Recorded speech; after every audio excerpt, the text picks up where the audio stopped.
Brought to you by Vigor, co-powered by Sensodyne and Vimal. ಬಾಯಲ್ಲಿ ಹೇಳಿ ಕೇಸರಿ. ಇನ್ನ ಬಾರ್ಗೆ ಅನುಮತಿ ನೀಡಿದ್ದಕ್ಕಾಗಿ ಮತದಾನವನ್ನ ಬಹಿಷ್ಕಾರ ಮಾಡಿದ್ದಾರೆ. ಒಂದ್ ಕಡೆ ಲೋಕಸಭೆ ಚುನಾವಣೆ ಮತದಾನಕ್ಕೆ ಜನಾನೇ ಬಂದಿಲ್ಲ ಇಲ್ಲಿ ಮತ ಚಲಾವಣೆ ಮಾಡೋದಕ್ಕೆ. ಇದಾಗಿರುವಂತದ್ದು ಕೋಲಾರದ ಬೆಗ್ಲಿ ಬೆಣಜೇನಹಳ್ಳಿಯಲ್ಲಿ ಆಗಿರುವಂತದ್ದು ಘಟನೆ. MSIL ಬಾರ್ ನಿರ್ಮಾಣ ಮಾಡಿರೋದಕ್ಕೆ ಖಂಡನೆ ವ್ಯಕ್ತವಾಗಿದೆ. ಮಾಡಬೇಡಿ, ಇಲ್ಲಿ ಬೇಡ ನಮಗೆ ಬಾರ್ ಅಂತ ಹೇಳಿ ಪ್ರತಿಭಟನೆ ಮಾಡ್ತಾ ಇದ್ರು ಕೂಡ ಇವರ ಒಂದು ಬೇಡಿಕೆ ಏನಿತ್ತು ಅದನ್ನ ಈಡೇರಿಸಿಲ್ಲ. 11 ಗಂಟೆ ಆದರೂ ಕೂಡ ಅದಕ್ಕೆ ಮತಗಟ್ಟೆ ಹತ್ತ ಜನಾನೇ ಬಂದಿಲ್ಲ. 540 ಮತದಾರರಿದ್ರು ಕೂಡ ಇದುವರೆಗೂ ಒಬ್ರು ಬಂದು ಮತ ಚಲಾವಣೆಯನ್ನ ಮಾಡಿಲ್ಲ. ಈವರೆಗೆ ಏಜೆಂಟ್ ಫಾರ್ಮ್ ಕೂಡ ಪಡೆಯದೆ ಆಕ್ರೋಶವನ್ನ ವ್ಯಕ್ತಪಡಿಸ್ತಾರೆ. ನೋಡಿ, ಇಲ್ಲಿ ಮದ್ಯದ ಅಂಗಡಿ ತೆರವುಗೊಳಿಸಬೇಕು, ಅಲ್ಲಿವರೆಗೂ ಕೂಡ ನಾವು ಬಂದು ಮತದಾನವನ್ನ ಮಾಡೋದಿಲ್ಲ, ಬಹಿಷ್ಕಾರ ಹಾಕಿದ್ವಿ ಮತದಾನಕ್ಕೆ ಅಂತ ಹೇಳಿ ಒಂದು ಬ್ಯಾನರ್ ಹಿಡಿದು ಪ್ರತಿಭಟನೆಯನ್ನ ಮಾಡ್ತಾ ಇದ್ದಾರೆ. ಇದು ಕೋಲಾರದ ಬೆಗ್ಲಿ ಬೆಣಜೇನಹಳ್ಳಿಯಲ್ಲಿ ಆಗಿರುವಂಥದ್ದು.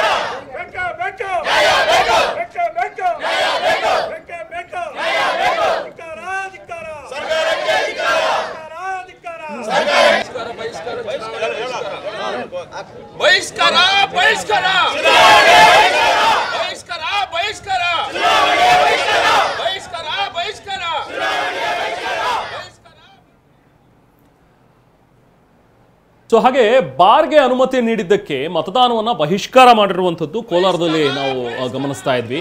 ಸೊ ಇಲ್ಲಿ ಪ್ರತಿಭಟನೆ ಕೂಡ ಮಾಡ್ತಾ ಇದ್ದಾರೆ. ಲೋಕಸಭೆ ಚುನಾವಣೆ ಮತದಾನಕ್ಕೆ ಇನ್ನೂ ಕೂಡ ಬಂದೇ ಇಲ್ಲ. ನೋಡಿ, 12 ಗಂಟೆ ಆಗ್ತಾ ಬರ್ತಾ ಇದೆ, ಒಬ್ರು ಕೂಡ ಇಲ್ಲಿಗೆ ಬಂದು ಮತದಾನವನ್ನ ಮಾಡ್ತಾ ಇಲ್ಲ. ಸುಮಾರು 540ಕ್ಕೂ ಹೆಚ್ಚು ಜನ ಮತದಾರರಿರುವಂತಹ ಕ್ಷೇತ್ರ ಇದು. ತುಂಬಾನೇ ನಿರ್ಣಾಯಕ ಪಾತ್ರ ವಹಿಸುತ್ತೆ. 540 ಜನ ಮತದಾನವನ್ನು ಮಾಡೋದಿಲ್ಲ ಅಂತ ಹೇಳಿದ್ರೆ ಅದು ಬಹಳನೇ ದೊಡ್ಡ ಇಂಪ್ಯಾಕ್ಟ್ ಆಗುತ್ತೆ. ಅಫ್ಕೋರ್ಸ್ ಈ ಥರದ್ದು ಎಲ್ಲೂ ಕೂಡ ಆಗಬಾರ್ದು. ಬಟ್ ಇವರ ಬೇಡಿಕೆ ಇರುವಂಥದ್ದು ಇಲ್ಲೊಂದು ಬಾರ್ ಮಾಡಿದ್ದಾರೆ, ಆ ಬಾರನ್ನು ತೆರವುಗೊಳಿಸಬೇಕು, ಇಲ್ಲ ಅಂತ ಹೇಳಿದ್ರೆ ನಾವು ವೋಟ್ ಹಾಕಲ್ಲ ಅಂತ ಹೇಳಿ ಹೇಳ್ತಾ ಇದ್ದಾರೆ. ಸೊ ಅಲ್ಲಿಂದ ನಾವು ಪ್ರತಿನಿಧಿ ರಾಜೇಂದ್ರ ಸಿಂಹ ಒಂದು ಪ್ರತ್ಯಕ್ಷ ವರದಿ ನೀಡಿದ್ದಾರೆ, ಬನ್ನಿ ನೋಡೋಣ. ಗ್ರಾಮದಲ್ಲಿ ಹೊಸದಾಗಿ ತೆರಲಾಗಿರುವಂಥ ಮದ್ಯದಂಗಡಿಯನ್ನ ತೆರವು ಮಾಡಬೇಕು ಅಂತ ಹೇಳಿಬಿಟ್ಟು ಗ್ರಾಮಸ್ಥರು ಇವತ್ತು ಮತದಾನ ಬಹಿಷ್ಕಾರವನ್ನು ಮಾಡಿರುವಂಥದ್ದು. ಕೋಲಾರ ತಾಲೂಕು ಬೆಗ್ಲಿ ಬೆಣಜೇನಹಳ್ಳಿ ಗ್ರಾಮದಲ್ಲಿದ್ದೀವಿ. ಈಗ ನಾವು ದೃಶ್ಯದಲ್ಲಿ ನೋಡೋದಾದರೆ ಇಡೀ ಗ್ರಾಮ ಒಂದಾಗಿ ಇವತ್ತು ಮತದಾನವನ್ನು ಮಾಡೋದಿಲ್ಲ ಅಂತೇಳಿ ಪಟ್ಟು ಹಿಡಿದಿರುವಂಥದ್ದು. ಕಳೆದ ಏನು 6-7 ತಿಂಗಳ ಹಿಂದೆ ಗ್ರಾಮದಲ್ಲಿ ತೆರೆದಿರುವಂಥ MSIL ಮದ್ಯದಂಗಡಿ ಏನಿದೆ ಅದನ್ನು ಇಲ್ಲಿ ಗ್ರಾಮದಿಂದ ತೆರವು ಮಾಡಬೇಕು, ಈ ಗ್ರಾಮದಲ್ಲಿ ಯಾವುದೇ ಕಾರಣಕ್ಕೂ ಮದ್ಯದಂಗಡಿ ತೆಗೆಯೋದಕ್ಕೆ ಅವಕಾಶ ಕೊಡೋದಿಲ್ಲ ಅಂತ ಹೇಳಿ ಗ್ರಾಮಸ್ಥರೆಲ್ಲ ಒಗ್ಗಟ್ಟಾಗಿ ಈಗಾಗಲೇ ಸಾಕಷ್ಟು ಬಾರಿ ಪ್ರತಿಭಟನೆ ಮಾಡಿದ್ದಾರೆ. ಜಿಲ್ಲಾಧಿಕಾರಿಗಳಿಗೆ ಮನವಿಯನ್ನು ಕೊಟ್ಟಿದ್ದಾರೆ. ಆದರೂ ಕೂಡ ಇವರ ಸಮಸ್ಯೆ ಬಗೆಹರಿದಿಲ್ಲ. ಗ್ರಾಮದಲ್ಲಿರುವಂಥ ಮದ್ಯದಂಗಡಿಯನ್ನು ತೆರವು ಮಾಡಿಲ್ಲ. ಹಾಗಾಗಿ ಇವತ್ತು ಮತದಾನವನ್ನು ಬಹಿಷ್ಕಾರ ಮಾಡೋ ಮೂಲಕ ಪ್ರತಿಭಟನೆಗೆ ಇಳಿದಿದ್ದಾರೆ. ಯಾವುದೇ ಕಾರಣಕ್ಕೂ ನಾವು ಮತದಾನ ಮಾಡೋದಿಲ್ಲ, ಮೊದಲು ಅಧಿಕಾರಿಗಳು ಬಂದು ಇಲ್ಲಿ ಭರವಸೆಯನ್ನು ಕೊಡಬೇಕು, ಅದು ಕೊಟ್ಟ ನಂತರದಲ್ಲೇ ನಾವು ಮತದಾನ ಮಾಡ್ತೀವಿ ಅಂತ ಹೇಳ್ತಿದ್ದಾರೆ. ಗ್ರಾಮಸ್ಥರಿದ್ದಾರೆ ನಮ್ಮ ಜೊತೆ, ಅವ್ರನ್ನೇ ಮಾತಾಡ್ಸೋಣ. ಏನು ಡಿಮ್ಯಾಂಡು, ಯಾಕೋಸ್ಕರ ಮತದಾನ ಮಾಡಲ್ಲ ಅಂತ ಹೇಳ್ತಿದ್ರಿ?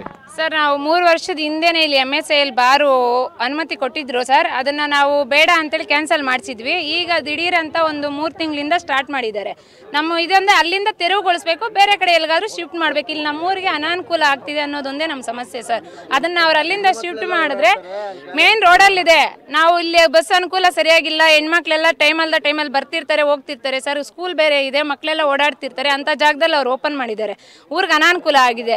ಯಾವ ಅಧಿಕಾರಿ ಎಲ್ಲರಿಗೂ ನಾವು ಅರ್ಜಿ ಕೊಟ್ಟರು ಯಾವುದೇ ಅಧಿಕಾರಿಗಳು ಸ್ಪಂದಿಸ್ತಾ ಇಲ್ಲ. ಅದಕ್ಕೆ ಅದಕ್ಕೆ ಸ್ಪಂದಿಸಿ ಅಲ್ಲಿಂದ ತೆರವು ಮಾಡ್ತೀರಿ ಅಂತೇಳಿ ಹೇಳಿದ್ದಾರೆ ಆಲ್ರೆಡಿ, ಬಟ್ ಅವ್ರು ಮಾಡಿಕೊಟ್ಟಿಲ್ಲ. ಈಗ ಬಂದು ಅವರು ತೆರವುಗೊಳಿಸ್ಬೇಕು ಸರ್. ಅದುವರೆಗೂ ನಾವು ಯಾವುದೇ ರೀತಿಯ ಚುನಾವಣೆಗೆ ಅನುಮತಿ ಕೊಡಲ್ಲ. ಅದು ತೆಗಿಲಿಲ್ಲ ಅಂತಂದ್ರೆ ಮತದಾನ ಮಾಡಲ್ವಾ? ಹೇಗೆ ಯಾಕೆ ಮಾಡ್ಬೇಕು ಸರ್ ನಾವು ಮತದಾನ? ನಮ್ಗೆ ಅನಾನುಕೂಲ ಆಗ್ತಿದೆ ಅಂದಮೇಲೆ ಅಂತ ಲೀಡರ್ಸ್ ಇದ್ದು ಏನು ಸುಖ ಸರ್? ಈಗ ಇದಕ್ಕೆ ಮುಂಚೆ ಏನಾದರೂ ತೊಂದರೆ ಆಗಿತ್ತಾ ಗ್ರಾಮದಲ್ಲಿ? ಆ ಬಾರ್ ಬಂದ ಮೇಲೆ ಏನಾದ್ರು ತೊಂದರೆ ಆಗಿದೆಯಾ? ಹೇಗೆ ಸರ್, ಈಗ ಏನು ಅಂದರೆ ರೋಡಲ್ಲೇ ಕೂತ್ಕೊಂಡು ಕುಡಿತಾರೆ ಎಲ್ಲ. ಈ ಕಡೆ ಆ ಕಡೆ ಎಲ್ಲ ಹೆಣ್ಮಕ್ಳು ಸ್ಕೂಲ್ ಪಕ್ಕದಲ್ಲೇ ಸ್ಕೂಲ್ ಇದೆ, ಎಲ್ಲ ಒಂದು 150 ಮೀಟ್ರು ಸ್ಕೂಲ್ ಇದೆ. ಈ ಕಡೆ 100 ಅಡಿನಲ್ಲಿ ಮನೆಗಳಿದ್ದಾವೆ. ಆ ಕಡೆ ಈ ಕುಡ್ದಿರೋ ಅಂಥ ಇವು ಪ್ಯಾಕೆಟ್ಸು, ಆ ಬಾಟ್ಲುಗಳು ಎಲ್ಲ ಕಡೆನೂ ರಾರಾಜಿಸ್ತಾ ಇದ್ದಾವೆ. ಇದೆಲ್ಲ ಜಾಸ್ತಿ ತೊಂದರೆ ಇದೆ ನಮ್ಮ ಹಳ್ಳಿಗೆ. ಯಾಕೆಂದ್ರೆ ನಾವಿಷ್ಟು ಹೋರಾಟ ಮಾಡೋಕ್ಕೆ ಕಾರಣ ಏನಂತಂದರೆ ನಮಗೆ ನಮ್ಮ ಹಳ್ಳಿನಲ್ಲಿ ಕೂಲಿ ಮಾಡೋಂಥ ಇವರು ಹೆಂಡ್ತಿ ಮಕ್ಕಳನ್ನ ಸಾಕುವಂಥ ಇದು ತೊಂದರೆ ಇದ್ದಾರೆ ಕೆಲವರೆಲ್ಲ. ಆ ಒಂದು ಇದರಲ್ಲಿ ಈಗ ಭರವಸೆ ಕೊಟ್ಟರೆ ಸಾಕ ಅಥವಾ ತೆರವು ಮಾಡೋವರೆಗೂ ಮಾಡಲ್ವಾ?